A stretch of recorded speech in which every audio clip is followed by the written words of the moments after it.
October 2nd, 1975, 8:30 in the morning, a lawyer walks into the United States District Court for the Southern District of New York and files a single document, 26 words, W.T. Grant Company, voluntary petition for bankruptcy under Chapter 10 of the Bankruptcy Act. Done before the coffee goes cold. But what just died in that courtroom wasn't just a company. At its peak, W.T. Grant was the fifth largest retailer in America. 1,200 stores, 41 states, 82,500 people showing up to work every single morning. Revenue pushing $2 billion a year for 69 consecutive years.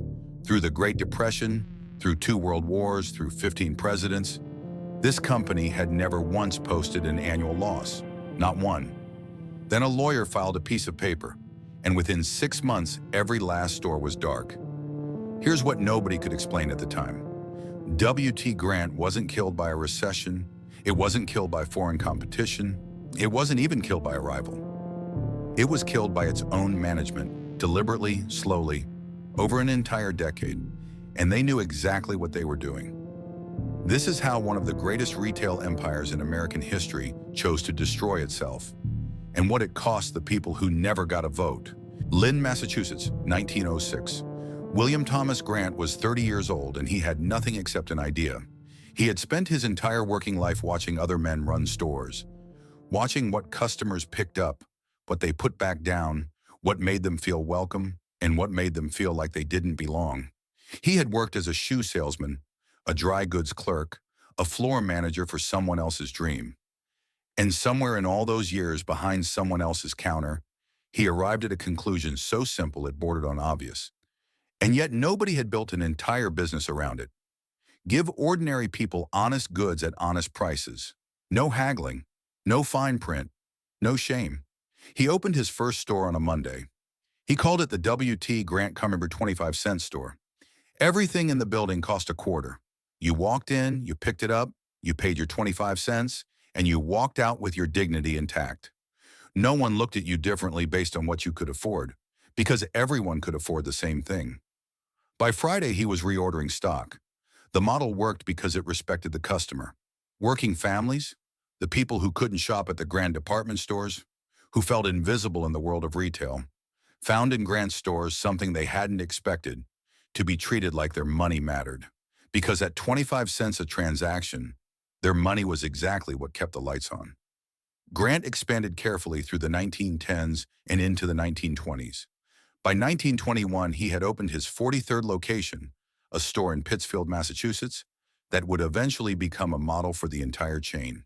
He moved his headquarters to New York, where the serious business of American retail was conducted, and he kept building, slowly, methodically, one store at a time, each one funded by the profits of the ones before it.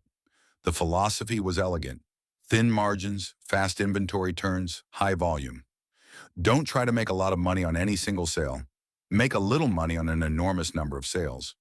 Keep the shelves moving. Keep the prices honest. Keep the customer coming back. It worked for 30 years without a single stumble. By 1936, the chain was generating nearly $100 million in annual revenue, the equivalent of nearly $2 billion today. Grant was 60 years old, wealthy beyond anything the Lynn shoe salesman of 1906 could have imagined, and he did something almost unheard of for a retail mogul of his era. He gave a significant portion of it away. He established the Grant Foundation, later renamed the William T. Grant Foundation, dedicated entirely to improving the lives of young people in the United States. Not a vanity project, not a tax shelter with a press release attached. A genuine philanthropic commitment that he funded, staffed, and personally oversaw for decades. He wasn't just building stores. He had decided somewhere along the way that the stores were the means and the foundation was the purpose. Grant himself was an unusual figure even by the standards of his own success. He worked actively until he was 90 years old. He never fully let go. He kept showing up, kept paying attention, kept caring about the details of a business he had built from a single room full of 25-cent merchandise.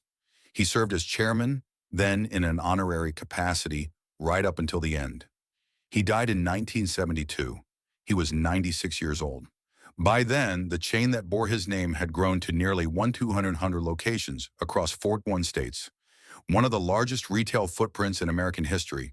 The three red letters on white were as familiar to ordinary Americans as the post office, as the local diner, as the corner pharmacy.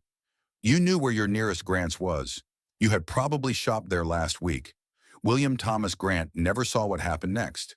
The men who inherited his company were already, by the time he died, several years into a series of decisions he would not have recognized. Decisions made not from his principles, honest values, patient growth, respect for the customer, but from a very different set of priorities. They wanted it all, they wanted it fast, and they were willing to borrow whatever it took to get there. Grant spent 60 years building something that could last. His successors spent less than a decade tearing it down. To understand how completely W.T. Grant collapsed, you first have to understand how powerful it actually was. The late 1960s were extraordinary years for American retail. The post-war generation had grown up, found jobs, bought houses in the new suburbs spreading out from every major city in the country. They had money, more disposable income than any working-class generation in American history, and they wanted things: appliances, clothing, toys, furniture, televisions, all of it at prices that didn't require a second mortgage. W.T. Grant was exactly where they were looking. By 1969, the company operated 1,074 stores across the country, in cities and towns from Providence to Pasadena, from Minneapolis to Memphis. The three red letters on white hung over storefronts that had become fixtures of American daily life. These were not glamorous stores. They were never meant to be. They were useful. They were reliable. They were there, open 6 days a week, staffed by people from the same neighborhoods they served, selling the things that ordinary families actually needed. Total revenue that year crossed $1.2 billion. The workforce numbered over 75,000 people. And that figure doesn't count the tens of thousands more whose livelihoods depended on Grant through supply chains, distribution networks, and logistics. Truck drivers who ran Grant routes, warehouse workers who processed Grant inventory, small manufacturers whose entire output went through Grant's purchasing department, an ecosystem built around a single name. In the company's own branded merchandise, that name was Bradford, a tribute to Bradford County, Pennsylvania, where William Grant had been born. Bradford Electronics, Bradford Housewares, Bradford Appliances. The in-store restaurants were called Bradford House, and even the company mascot, a pilgrim figure named Bucky Bradford, was part of the mythology the company had carefully built around its founders' values. Every product that carried the Bradford label was a reminder of where this company came from and what it stood for.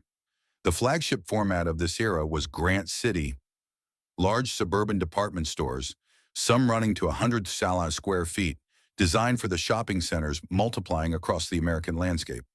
A Grant City opening in Chattanooga, Tennessee in 1968 drew lines around the block. Inside, clothing departments, electronics, housewares, sporting goods, jewelry, a full lunch counter, a toy section that children dragged their parents toward on Saturday mornings. Everything an American family needed under one enormous roof at prices that didn't make you wince. The company's headquarters sat atop One Astor Plaza in Times Square, a gleaming tower that placed W.T. Grant at the center of New York City's skyline and at the center of American commercial life. From those offices, executives managed a retail operation that spanned a continent. The view from the top floors looked like permanent success. On Wall Street, analysts rated W.T. Grant as a blue-chip holding. The quarterly dividend arrived without fail, year after year, a reliable stream of income for the shareholders who had trusted the company with their money. The stock performed. The earnings held. The story, as told in the annual reports in the financial press, was one of steady, durable, American-style prosperity. 69 consecutive years without a single annual loss. Not during the Depression. Not during the war years when merchandise was rationed and consumer spending was constrained by patriotic sacrifice. Not during the lean stretches of the late 1940s or the uncertain early years of the Cold War. Every fiscal year, without exception, W.T. Grant made money. It was, by any honest measure, one of the great sustained performances in the history of American retail. And from the outside, from the perspective of any analyst reading the reports, any shareholder reviewing the dividend statement, any customer walking into a Grant City on a busy Saturday afternoon, nothing looked wrong. That was the most dangerous part, because inside the company, behind the clean numbers in the annual report, behind the confident statements from the chairman's office, the decisions that would destroy everything were already 3 years old. The credit program had already launched. The expansion was already running out of control. The debt was already climbing, and no one with the power to stop it was willing to say so out loud. In 1969, W.T. Grant's management made a decision that looked, on paper, like genius. They would give credit to everyone, not to customers who qualified, not to customers who could demonstrate in any meaningful way that they were capable of repaying what they borrowed. Everyone, any customer who walked into a Grant store could walk out with a Grant credit card.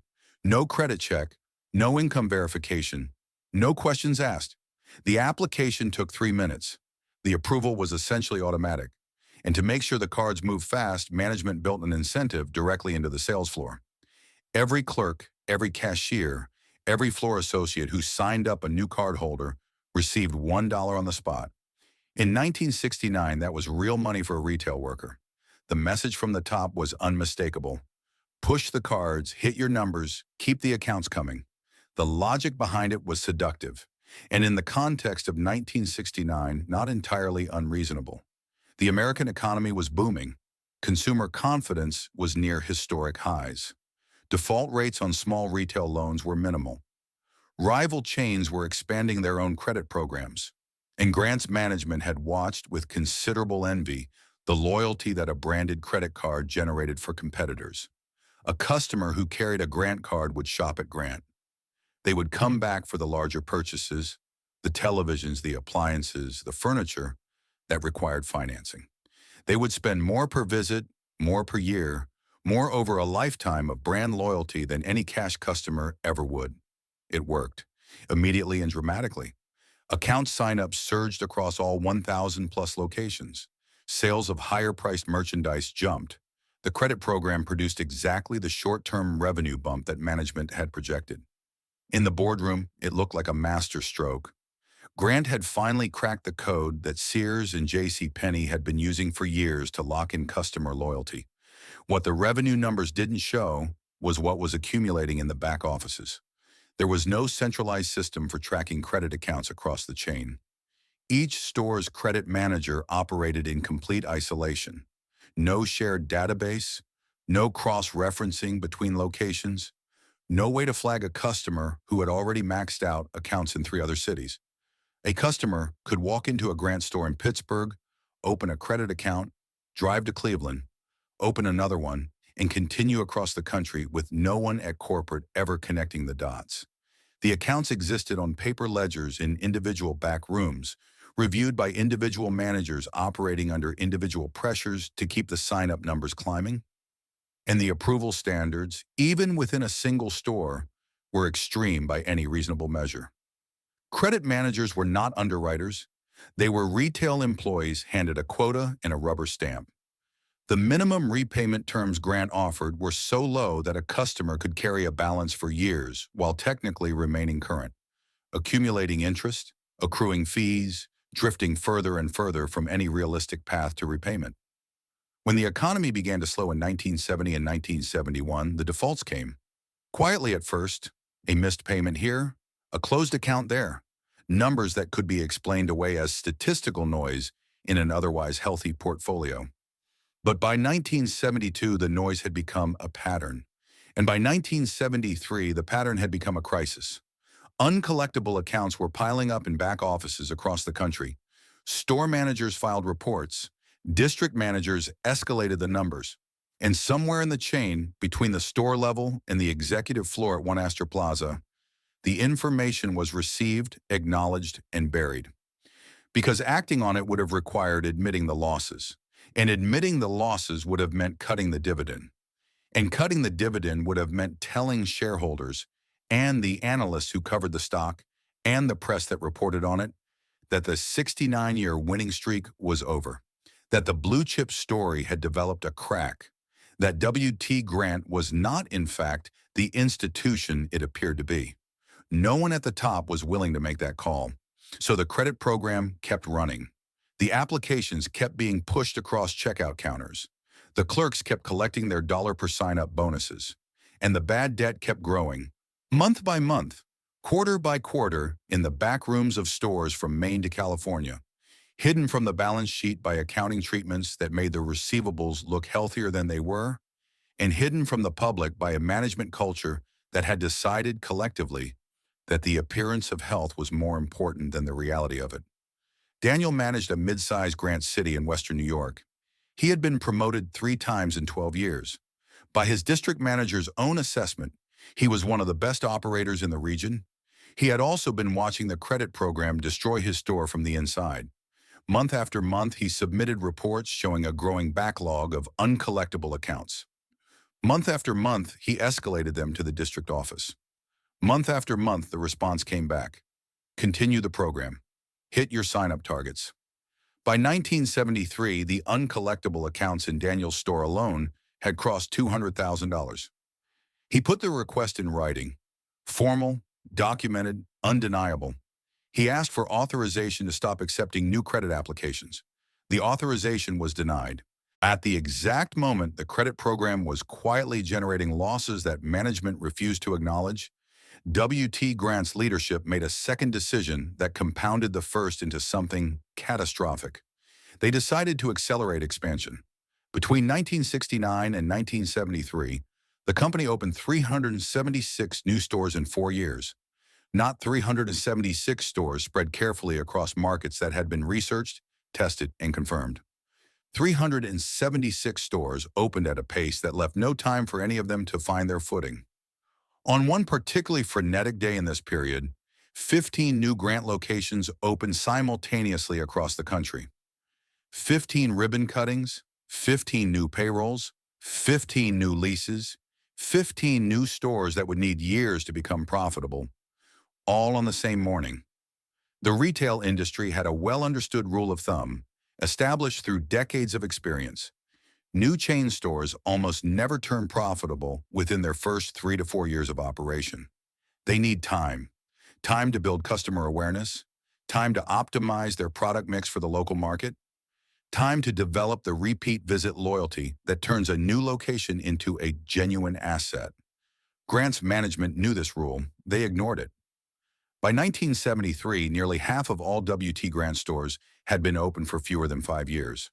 Half the chain was, by industry standards, still in its unprofitable infancy, still burning cash, still building toward the break-even point that would eventually justify the investment. And rather than funding that burn from a position of financial strength, Grant was funding it entirely with borrowed money. The interest costs tell the story with brutal clarity. In 1972 alone, Grant's annual interest expense jumped from $21 million to $51 million, more than doubling in a single fiscal year. The company was not growing its way to prosperity. It was borrowing its way to the appearance of it. But the debt problem wasn't just about the number of new stores. It was about where those stores were and what they were trying to be. W.T. Grant had always been a downtown company. From the very first 25-cent store in Lynn, Massachusetts, Grant had built its identity in urban commercial centers, the main streets and downtown blocks where working families shopped. For decades, that positioning was an asset. Downtown was where the customers were. Then the suburbs happened, and Grant was slow, fatally, irreversibly slow, to recognize what that meant. Competitors had seen it coming. Kresge, the Michigan-based variety chain that had been Grant's peer and rival for decades, watched the post-war suburban migration and made a decisive bet. They created Kmart, a standardized suburban discount format designed specifically for the shopping centers sprouting up along the highways outside every American city. The first Kmart opened in 1962. By the late 1960s, Kmart was everywhere the new American consumer actually lived. Grant moved toward the suburbs too, eventually. The Grant City format was the attempt. Larger stores, suburban locations, a broader merchandise mix. But the attempt was undermined by a problem that Kmart had solved and Grant never did. Standardization. Walk into any Kmart in America and you knew immediately where you were. The layout was consistent. The departments were in the same places. The signage followed the same logic. A customer who was comfortable in the Kmart in Detroit would feel at home in the Kmart in Dallas on the first visit. That familiarity was not an accident. It was a deliberate, carefully maintained brand architecture that Kresge had built into every location from the ground up. Walk into a Grant City and the experience was different. Each location had its own layout, its own department configuration, its own particular arrangement of merchandise that reflected local decisions made by local managers with no overriding standard to constrain them. A customer familiar with the Grant City in one town might find its counterpart in the next city completely disorienting. There was no unifying experience, no instinctive comfort, no reason beyond habit to choose Grant over the competitor down the road who had figured out how to make every visit feel like coming home. The location problem made everything worse. Grant had moved toward the suburbs late enough that the most desirable sites were already gone. Kmart had them. Sears had them. JCPenney had them. The prime corner locations, the anchor positions in the new regional malls, the high-traffic spots that would have given Grant City a fighting chance. All of it claimed by competitors who had moved faster. Grant got what was left. Awkward lots, secondary locations, stores tucked into corners of shopping centers where foot traffic was thin and visibility was poor. The company was spending enormous sums of money, borrowed money, to compete in markets where it had already lost the positional advantage before a single customer walked through the door. There was one more dimension to the expansion disaster that the financial statements captured only partially. Grant was trying in this period to change what it was. The chain had always served a blue-collar, bargain-minded customer. That was its origin, its identity, its reason for existing. William Grant had built the company on the premise that ordinary Americans deserved honest merchandise at honest prices, not the aspirational, status-conscious retail experience of the department stores, but something practical and dignified and real. His successors looked at JCPenney and Sears and saw customers spending more per transaction on better merchandise, and they wanted that customer. So Grant began broadening and upgrading its merchandise lines, moving into better clothing, higher-end appliances, more sophisticated home furnishings. The stores started stocking goods that cost more, looked more upscale, and appealed to a demographic that had more options than Grant's traditional base. The problem was that Grant's traditional customers noticed the shift and felt unwelcome, and the aspirational customer Grant was chasing had no particular reason to choose Grant City over the Sears that was already anchoring the other end of the same shopping center. Grant had abandoned its identity without acquiring a new one. It was no longer the honest 25-cent store that working families trusted. It was not yet the department store that middle-class suburbanites preferred. It was caught in the space between too upscale for its loyal base, too downscale for the customer it was trying to attract. And it was carrying all of this. The identity crisis, the bad locations, the half-empty new stores, the uncollectible credit accounts, on a balance sheet held together entirely by short-term bank loans. By 1973, the interest alone was eating the company alive. Something was going to break. The only question was when. Here is what makes the W.T. Grant story different from an ordinary business failure. The information was there, not hidden in some obscure subsidiary filing, not buried in footnotes that required a forensic accountant to decode. The evidence of what was happening to W.T. Grant was sitting in the company's own financial statements, available to anyone who knew where to look and was willing to look honestly. A landmark analysis published in the Financial Analyst Journal in 1980, 4 years after the bankruptcy, demonstrated something that should have stopped every executive at One Astor Plaza cold. Careful examination of W.T. Grant's cash flow statements would have revealed impending collapse as much as a full decade before the filing. A full decade. While the income statements showed acceptable profitability through 1970 and 1971, numbers that analysts read, nodded at, and filed away as confirmation that the blue chip story was intact. The cash flow statements told a completely different story. Throughout most of the 1960s and into the early 1970s, W.T. Grant was generating essentially no cash internally. The business was not producing the money it claimed to be producing. Every dollar of apparent profit was being consumed by the expanding inventory requirements of the new stores, the uncollectible credit receivables being carried as assets, and the interest payments on the debt that was funding all of it. The company was, in the most precise financial sense, insolvent. Not on paper, but in practice. For years before anyone in a position of authority acted as though that were true. The question that the 1980 analysis raised, and that business historians have been examining ever since, is not whether the information existed. It did. The question is why, for an entire decade, that information failed to produce any meaningful response from the people responsible for acting on it. The answer has two parts. The first is structural. W.T. Grant's accounting treatments during this period made the balance sheet look substantially healthier than the underlying business warranted. The credit receivables, the hundreds of millions of dollars in outstanding customer balances, a significant and growing portion of which were never going to be repaid, were carried on the books at face value. The inventory piling up in the underperforming new stores was valued at cost, not at the liquidation prices it would eventually fetch. The numbers that went into the annual reports reflected a set of assumptions about the future that the present was already contradicting. Outside auditors reviewed the statements and signed off. Wall Street analysts read the reports and maintained their recommendations. The financial press covered the earnings announcements without alarm. Everyone in the ecosystem that was supposed to provide independent oversight of W.T. Grant's finances looked at the same numbers and reached the same conclusion. The company was fine. They were all reading the wrong numbers.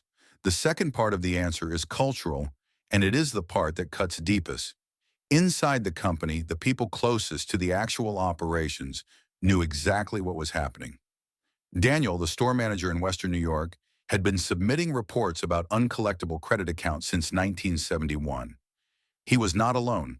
Store managers across the chain were watching the same deterioration and sending the same reports upward through the same district offices. The information was flowing. It simply wasn't arriving anywhere that mattered, because somewhere between the store level and the executive floor, a filter had been installed. Not a formal policy, not a written directive, nothing so explicit as that. A cultural filter built from incentives and expectations and the unspoken understanding of what happened to people who delivered news that the people above them didn't want to hear. The quarterly earnings had to look right. The dividend had to be maintained. The stock price had to be protected. Those were the metrics that determined careers, that drove compensation, that defined success in the organization. And every piece of honest information about the credit losses, the underperforming stores, the debt accumulation, every accurate report from every store manager who was watching his location bleed was a threat to those metrics. So the reports were received, acknowledged, and then absorbed into a bureaucratic process that generated responses like, continue the program and hit your sign-up targets. Responses that protected the quarterly numbers at the cost of the company's actual survival. The messenger wasn't shot. He was simply ignored, repeatedly, until ignoring him became policy. By the time the losses became impossible to hide, by the time the debt had accumulated to the point where borrowing more to cover it was no longer an option the banks would extend, the decade of denial had done its work completely.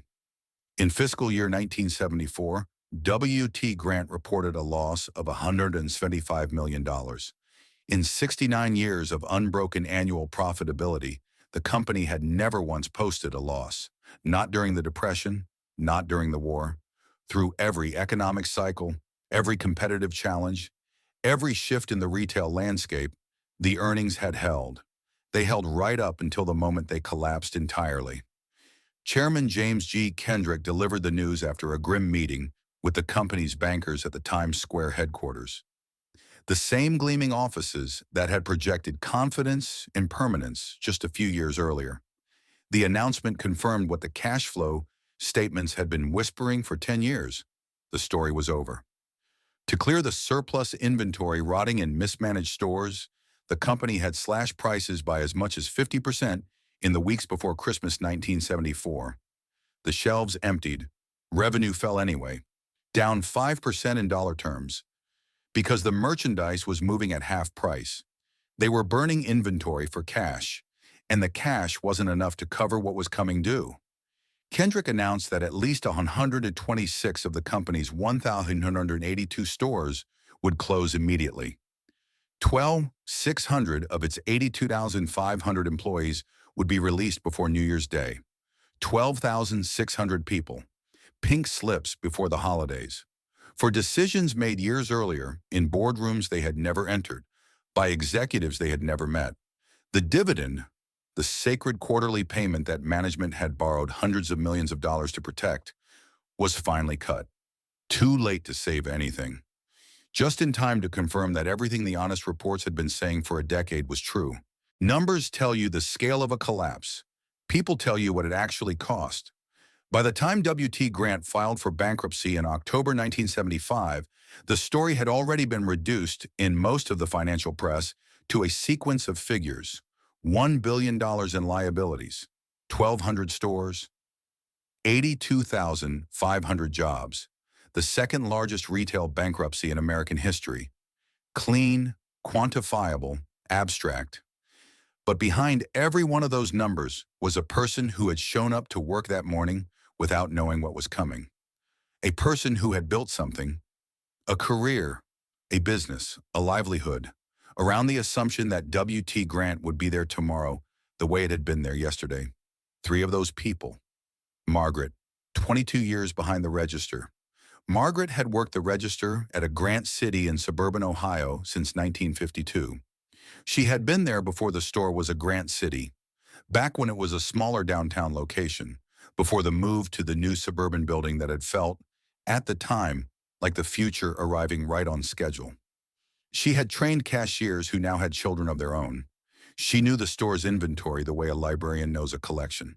Not from a catalog, but from years of handling, restocking, watching things move and watching things sit. Her name was on the recognition plaque in the break room. Employee of the Year, 1968. The plaque was still there when the closure notice arrived. It came in early January 1975 during the first round of cuts. 1 page. The store was on the closure list. Report for your final shift on the 15th. Pick up your severance check at the service desk on the way out. The severance formula was 2 weeks' pay for every year of service. Margaret had 22 years. She had 44 weeks coming to her. She deposited the check, bought groceries, and spent the next 3 months applying for positions at the retail chains that had spent the past decade taking W.T. Grant's market share. Most of them weren't hiring. The same recession that had finished Grant was working its way through the rest of the industry. She eventually found work at a grocery store at a salary roughly 30% lower than what she had earned at Grant's. She never returned to retail management. The years of seniority, the institutional knowledge, the relationships she had built with vendors and customers over 2 decades, none of it transferred. She started over in her mid-40s at a level she had passed 15 years earlier.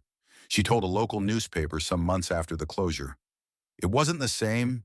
It wasn't like being part of something. 22 years, 44 weeks of severance, 1 sentence that said everything. Daniel, the manager who told the truth. Daniel had been promoted 3 times in 12 years at W.T. Grant. He ran a mid-sized Grant City in western New York. 87 employees, a store that performed consistently in the middle tier of his district's rankings. Not a star location, not a problem location. A solid, steady operation managed by someone who understood his market and took the work seriously.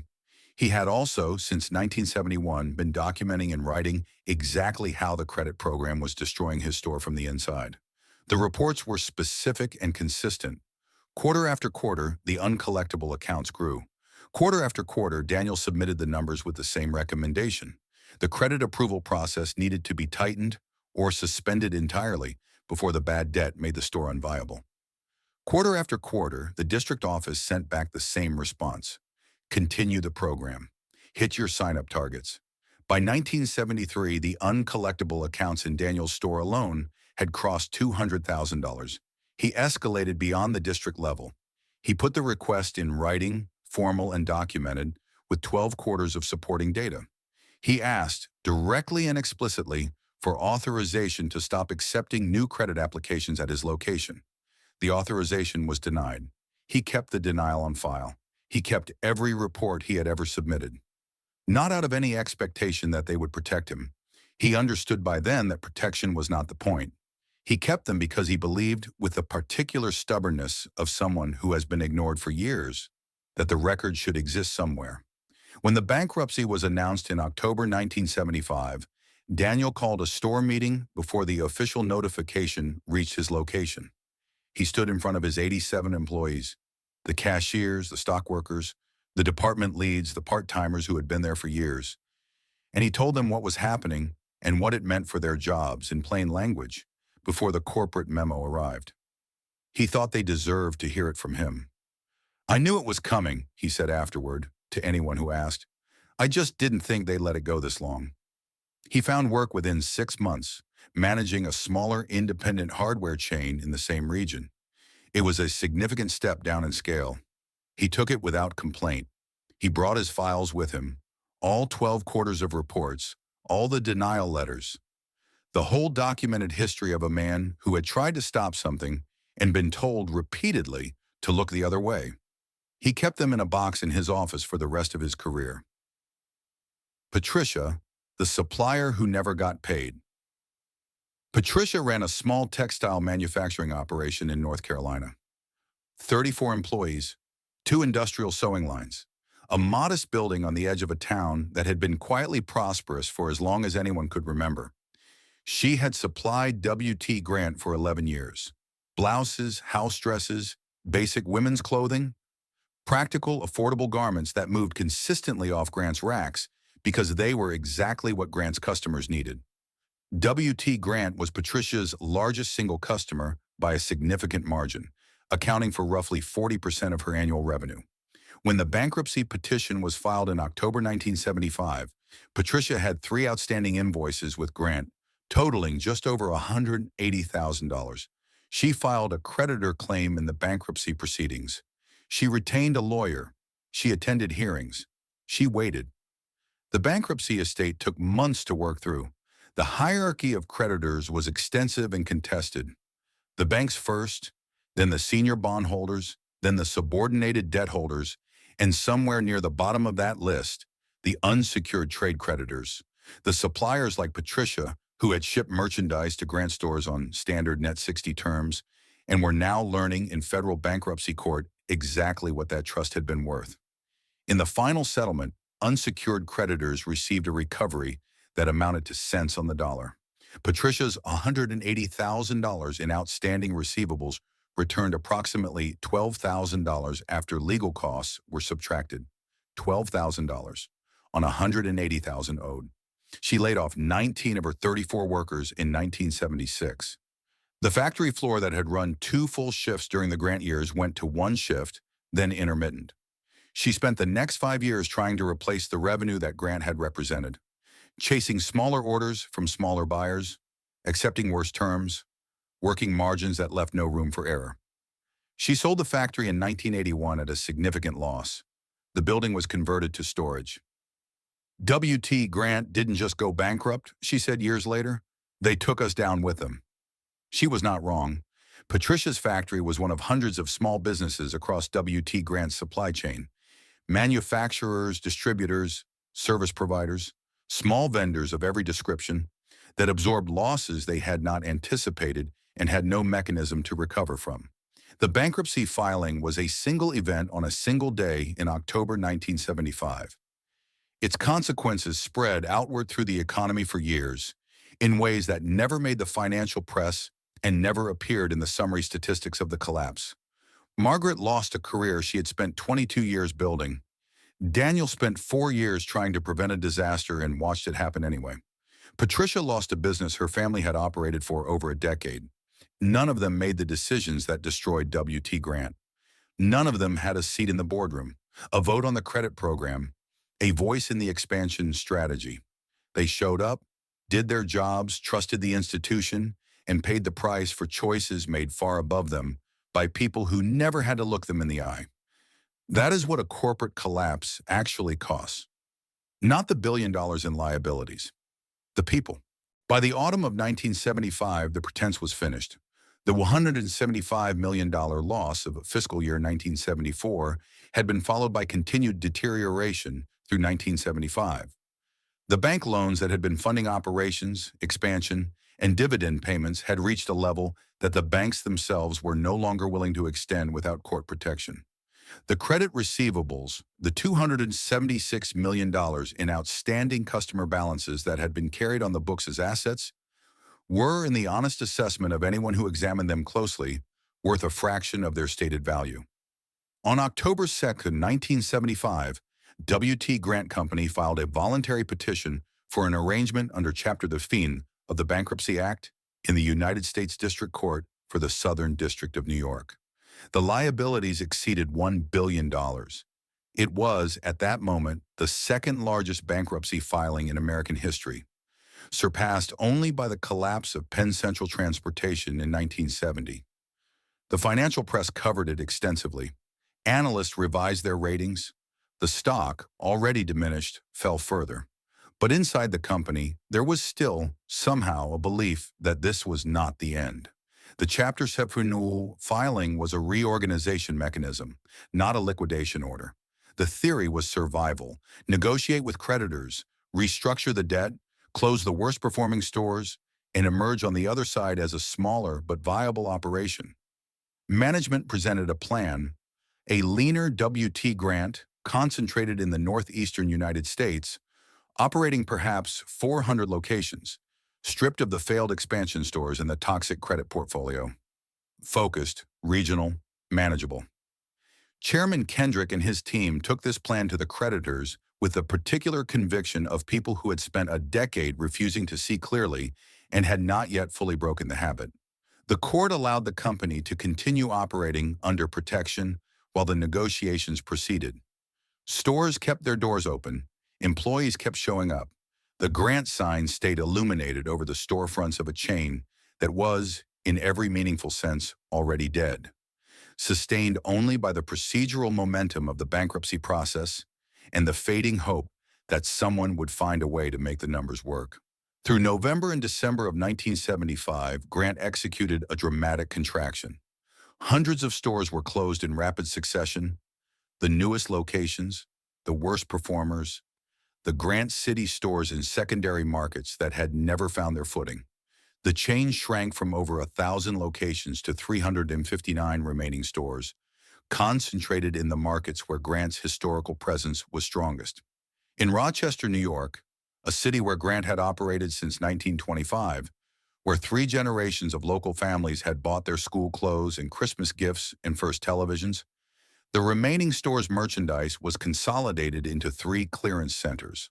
Locations in Chile, East Rochester, and Canandaigua became repositories for the inventory of dozens of closed stores, stacked on folding tables under fluorescent lights. Price tags replaced with new ones, lower and lower with each passing week. Customers packed the clearance stores. They came for the bargains, and many of them came for something harder to name: to stand one more time in a place that had been part of their ordinary lives, to buy something, anything, as a kind of farewell transaction with a piece of their own history. The employees who remained worked the registers of their own store's dissolution, processing transactions against the backdrop of emptying shelves and the quiet understanding that each sale brought the end closer. One woman who had worked the Rochester flagship for 19 years told a local newspaper, "I know every item in this store. I've watched customers pick things up and put them down for 2 decades, and now we're just liquidating everything." She smiled when she said it. It was the smile of someone trying very hard not to cry in public. Meanwhile, the creditors were reviewing the reorganization plan. 11 banks, bondholders, trade creditors. A committee assembled to evaluate whether the proposed restructured Grant was, in any realistic sense, a company that could repay what it owed. They were not persuaded. And what happened next ended any remaining doubt about how this story would finish. On February 10, 1976, 131 days after the initial bankruptcy filing, The 11-member creditors committee convened to deliver its assessment of WT Grant's reorganization plan. The vote was unanimous, not split, not close, not a majority with dissenting voices. Unanimous. Every member of the committee, representing every class of creditor that had evaluated the plan, reached the same conclusion.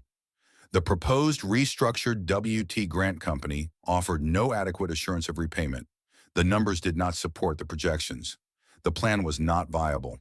The company should be adjudicated, bankrupt, and liquidated immediately. 11 votes, 11 no's. The reorganization that management had spent 4 months constructing, the last argument for the company's survival, had been rejected without a single dissent. 3 days later, on February 13, 1976, federal bankruptcy judge John J. Galgai signed the liquidation order. All remaining 359 stores, 60 days to close, everyone. The 60 days that followed were unlike anything American retail had witnessed in the post-war era. Across the country, in the northeastern cities where Grant had been a downtown fixture for half a century, in the suburban shopping centers where Grant City had tried and failed to compete with Kmart, in the small towns where the 3 red letters on white had hung over the only department-style store for miles, the liquidation proceeded store by store, week by week, with the mechanical efficiency of a process that had moved beyond grief into pure logistics. Liquidators moved through the stores with price gun efficiency. Everything marked down. Everything must go. The Bradford electronics, the Bradford housewares, the clothing from the upgraded merchandise lines that Grant had introduced in its failed attempt to chase the JCPenney customer, the toys, the appliances, the lunch counter equipment from the Bradford House restaurants, decades of carefully sourced inventory reduced in 60 days to whatever price it would fetch from a customer who knew the seller had no leverage left. In Times Square, at the top of One Astor Plaza, the corporate offices processed the final accounting with the same efficiency. The credit receivables, $276.3 million in outstanding customer balances, the portfolio that had been the centerpiece of the company's growth strategy and the primary instrument of its destruction, were sold in a single transaction to a group of investors led by Irwin Jacobs, backed by financier Carl Pohlad. The purchase price, $44 million. $44 million for $276 million in face value, 16 cents on the dollar. That ratio, the distance between what WT Grant had told itself those accounts were worth and what a buyer with no obligation to maintain the fiction would actually pay, is perhaps the single most accurate measure of how completely the decade of denial had distorted the company's understanding of its own condition. The inventory, the store leases, the equipment, the fixtures, the brand itself, 70 years of recognition, of customer loyalty, of the particular trust that comes from being the place where ordinary Americans bought ordinary things at honest prices, all of it converted to cash, sorted by creditor priority, and distributed in order. The banks received the most, the bondholders received less. The unsecured trade creditors, the patricias, the small suppliers, the vendors who had extended credit to a century-old American institution, because that is what you do when a century-old American institution asks, received what remained, which was, in most cases, not enough to matter. On April 13, 1976, 6 months and 11 days after the initial filing, Judge Galgai signed the final adjudication. WT Grant Company was officially, legally, and permanently bankrupt. Somewhere in America, on an unremarkable April afternoon, the last WT Grant employee walked out of the last WT Grant store, turned a key in a lock, and drove home. No ceremony, no announcement, no cameras, just a key in a lock in a door that would not open again. 70 years of American retail ended like a Tuesday. The bankruptcy filing made the front pages. The liquidation generated its share of coverage. And then, the way these things go in the financial press, the story of WT Grant faded, absorbed into the larger narrative of the 1970s economy, filed away as a cautionary tale, and largely forgotten by everyone except the people who had lived inside it. But the consequences did not fade with the coverage. They spread outward, quietly, through the lives of 82,500 workers, hundreds of suppliers, dozens of communities, and the entire discipline of financial analysis, reshaping each of them in ways that are still visible today, nearly 5 decades later. The human toll: 82,500 jobs. That number appeared in every news report about the bankruptcy, always in the same sentence, always followed by some variation of the second largest retail bankruptcy in American history, as though the scale of the figure was the point, rather than the individual lives compressed inside it. The jobs did not transfer to competitors. They did not migrate to the retail chains that moved into the spaces Grant vacated. They disappeared, eliminated in a contraction that happened faster than the labor market could absorb, during a recession that was already straining employment across every sector of the economy. Workers in their 20s found other retail positions within a year. Workers in their 50s faced a different arithmetic: 2 decades of institutional knowledge, of relationships built with vendors and customers, of promotions earned through years of performance. None of it was portable in the way a skill set or a credential would have been. A 50-year-old woman who had managed a grant department for 15 years was, to a hiring manager at a competing chain, simply an applicant with a gap in her recent experience. Many of them never returned to the level they had reached at Grant. Some left retail entirely. Some retired earlier than they had planned, on savings that the lost years of salary had made insufficient. The severance checks, 2 weeks per year of service for those who qualified, provided a cushion that for some lasted months, for others weeks. The communities felt it too. In the era before online retail, before the big box revolution had fully restructured American shopping, W.T. Grant had served as a commercial anchor for hundreds of downtowns and neighborhood shopping districts. When the signs came down, the foot traffic that Grant had generated went with them.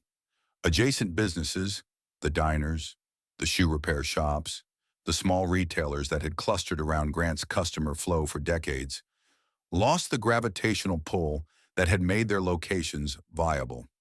Some of those downtowns recovered, new tenants arrived, new anchors established themselves, and the commercial life of the street resumed in a different form. Others did not. The empty storefronts that Grant left behind in some of those communities were still empty years later. Early entries in the long catalog of retail vacancy that would define the American downtown for the rest of the century. The legal legacy. The bankruptcy proceedings themselves extended far beyond the April 1976 final adjudication. Litigation between the banks, the bondholders, the trustees, and the creditors wound through the federal courts well into the 1980s. Appeals court decisions in 1983 were still sorting out the hierarchy of claims from a company that had been dead for 7 years, a measure of the complexity and the scale of the financial wreckage that had been left behind. But the lasting legal consequence of W.T. Grant's collapse was subtler than any single court decision, and considerably more important.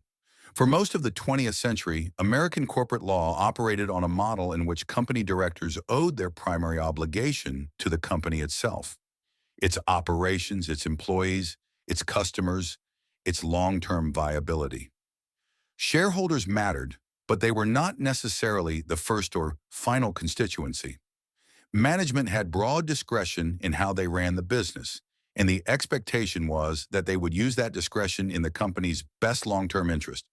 W.T. Grant's management had borrowed hundreds of millions of dollars to pay dividends to shareholders while the company drowned in bad debt. They had chosen the appearance of shareholder value, the quarterly payment, the maintained stock price, over the substance of the company's survival. And the board, which was supposed to provide independent oversight of exactly these kinds of decisions, had allowed it to happen for years without intervention. The Grant bankruptcy became a touchstone in the legal and academic debates that followed. How had a board of directors allowed management to borrow money to pay dividends while the company was insolvent? Who was accountable? What obligations had been violated, and to whom? The answers that emerged over the following decades, through legal scholarship, regulatory reform, and the gradual evolution of corporate governance standards, fundamentally restructured how American companies were run. Independent board members, stronger shareholder rights, greater accountability for executive decisions that prioritized short-term optics over long-term health. audit committees with genuine oversight authority. W.T. Grant is widely cited as one of the inflection points, the moment when the old model of unchecked managerial discretion began to give way to the modern framework of corporate governance.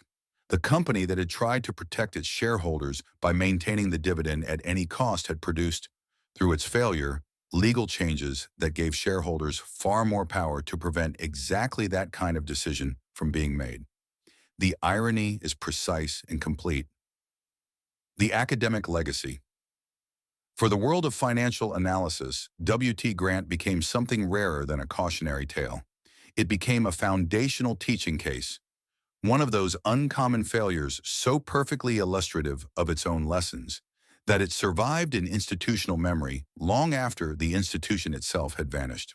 The 1980 paper in the Financial Analyst Journal, Cash Flows, Ratio Analysis in the W.T. Grant Company Bankruptcy, demonstrated with rigorous clarity what a decade of honest cash flow analysis would have revealed. A company generating no real cash internally, carrying assets at values the market would never honor, and borrowing to sustain an appearance of health that the underlying business could not support. The paper made an argument that reshaped how an entire generation of financial analysts approached their work. Traditional ratio analysis, the profitability metrics, the turnover figures, the liquidity ratios that had formed the backbone of equity research for decades, had failed to identify Grant's problems until it was far too late. Cash flow analysis, applied consistently and honestly, would have flagged the same problems 10 years earlier. The lesson was not abstract, it was operational.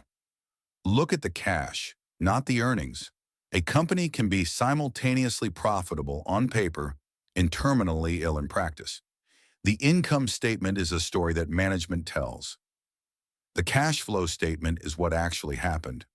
That distinction between reported earnings and actual cash generation is now standard curriculum in every serious business school and every major financial certification program in the world. Analysts who have never heard of W.T. Grant apply its lesson every day in the discipline of their cash flow modeling and the skepticism they bring to earnings reports that don't reconcile with operating cash. Grant's failure taught the financial world something it has not forgotten. William T. Grant's Foundation. William Thomas Grant died in 1972, 4 years before the bankruptcy. He did not see the end. The foundation he established in 1936, funded from the profits of the honest 25-cent store, dedicated to improving the lives of young people, outlasted the company entirely. The William T. Grant Foundation continues to operate today, funding research on child and adolescent development, supporting programs aimed at expanding opportunity for young Americans. Grant spent 60 years building a retail empire and a half-century building a philanthropic institution. One of them is gone, the other endures. The stores that bore his name are gone. The building where his New York headquarters once occupied the upper floors, One Astor Plaza, still standing over Times Square, is full of other companies making other decisions. People walk past it every day without knowing that somewhere up in those floors in the early 1970s, the men who had inherited William Grant's life's work were borrowing money to pay dividends while the floor rotted beneath them. The largest W.T. Grant store ever built, in Vales Gate, New York, eventually became a Caldor, passed through several other tenants, and is today a Kmart. The company that survived where Grant failed now occupies the space where Grant didn't. The 3 red letters on white are gone from every storefront in America. What remains is the lesson and the foundation. Still running. Still doing what the man who started with a 25-cent store said he wanted to do with his money. That at least he got right. Every corporate collapse eventually gets reduced to a lesson, a tidy takeaway, a bullet point in a business school case study that strips away the human cost, the accumulated bad decisions, the years of ignored warnings, and delivers the whole complicated disaster in a sentence or two that students can memorize and forget. W.T. Grant deserves better than that, because what happened here was not a mystery. It was not bad luck. It was not the inevitable result of forces beyond anyone's control. It was a series of choices, specific, identifiable, made by real people who had real information and chose, repeatedly, to act as though they didn't.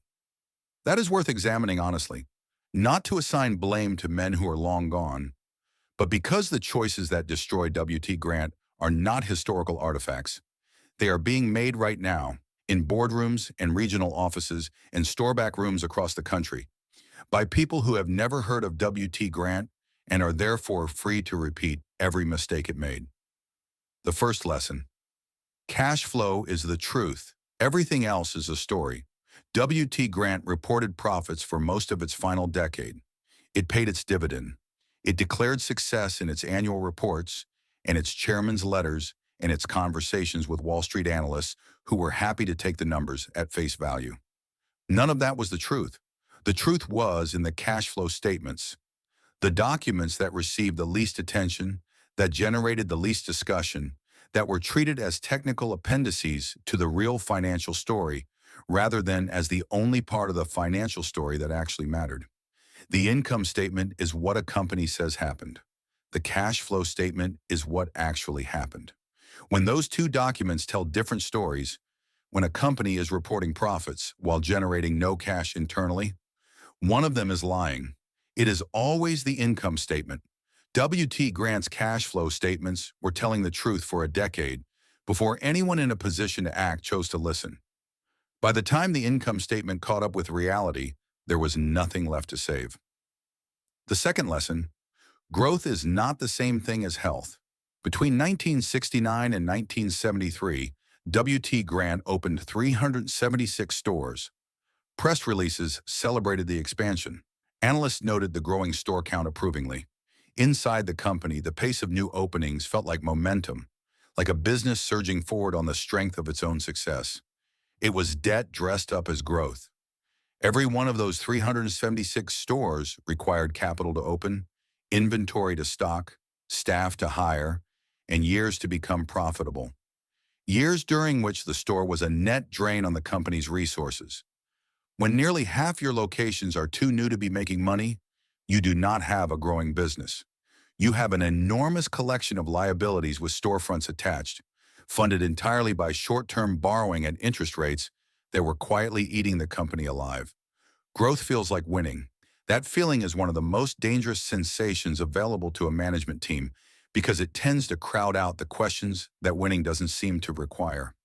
Can we actually afford this? Are these stores going to work? What happens if the economy slows and the debt comes due simultaneously? W.T. Grant never asked those questions loudly enough, or at least never listened to the answers. The expansion continued past the point of reason, funded by borrowed conviction as much as borrowed money, right up until the moment the banks stopped extending the loans. The third lesson: the dividend is not sacred. Protecting it with debt is not protection, it is acceleration. When W.T. Grant began losing money, the board faced a choice: cut the dividend, admit to shareholders that the company's financial position required a change in capital allocation, accept the short-term damage to the stock price, and preserve the cash for the operational survival of the business, or borrow money to maintain the dividend, protect the quarterly payment, defend the stock price, and continue telling the story of an unbroken, reliable blue-chip institution. They chose the borrowing. The logic seems sound in the context of the moment. Cut the dividend and the stock falls. The story changes. The credibility that had taken 69 years to build evaporates in a quarterly earnings call. Better to buy time. Better to keep the story intact while the turnaround plan was executed. There was no turnaround plan. There was only more borrowing. Every dollar borrowed to pay a dividend that the company could not afford was a dollar that deepened the eventual catastrophe. Every quarter the dividend was maintained bought a few months of apparent stability at the cost of making the final reckoning more severe and more certain. The shareholders whose payments were being protected with borrowed money lost everything in the end.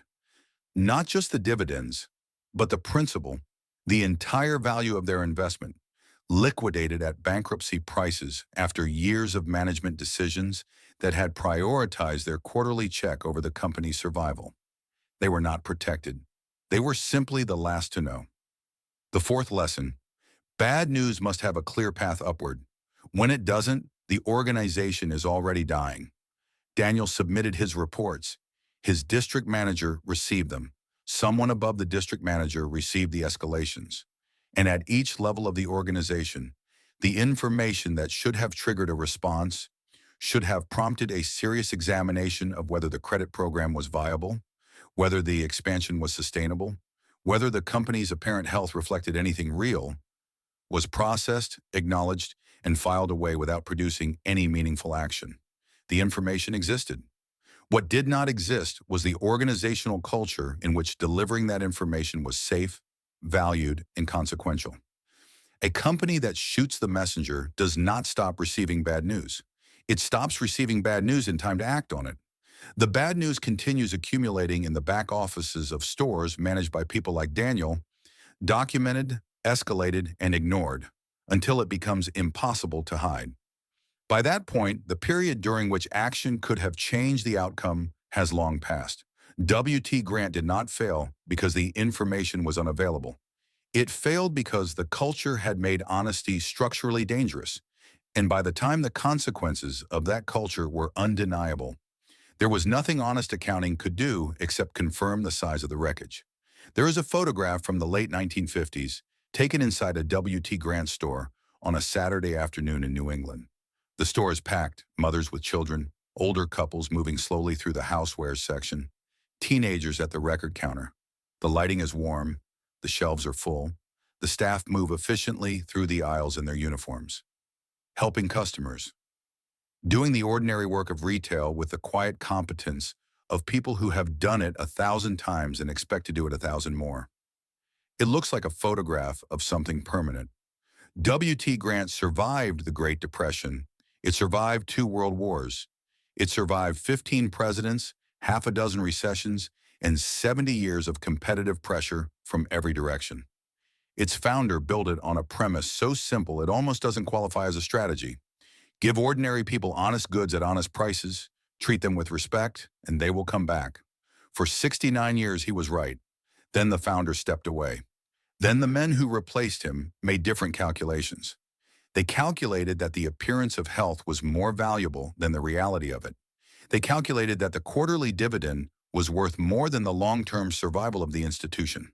They calculated that the credit program, the expansion, the borrowed money, the ignored reports, that all of it could be managed quarter by quarter until something changed and the numbers fixed themselves. Nothing changed. The numbers did not fix themselves. On April 13, 1976, the last chapter of a 70-year American story was closed by a federal judge signing a liquidation order in a Manhattan courtroom. 82,500 jobs, over $1 billion in debt, hundreds of small businesses damaged or destroyed, dozens of communities left with empty storefronts where something familiar used to be. All of it the consequence of choices, specific, avoidable human choices. The William T. Grant Foundation is still running. Every year it funds research, supports programs, invests in the futures of young Americans. The philanthropic vision of a man who started with a 25-cent store and believed that honest values were their own reward, commercially as much as morally. The stores are gone. The foundation endures. Grant built 2 things with his life. One of them, the men who came after him destroyed in under a decade. The other they never touched. He would have known which one mattered more.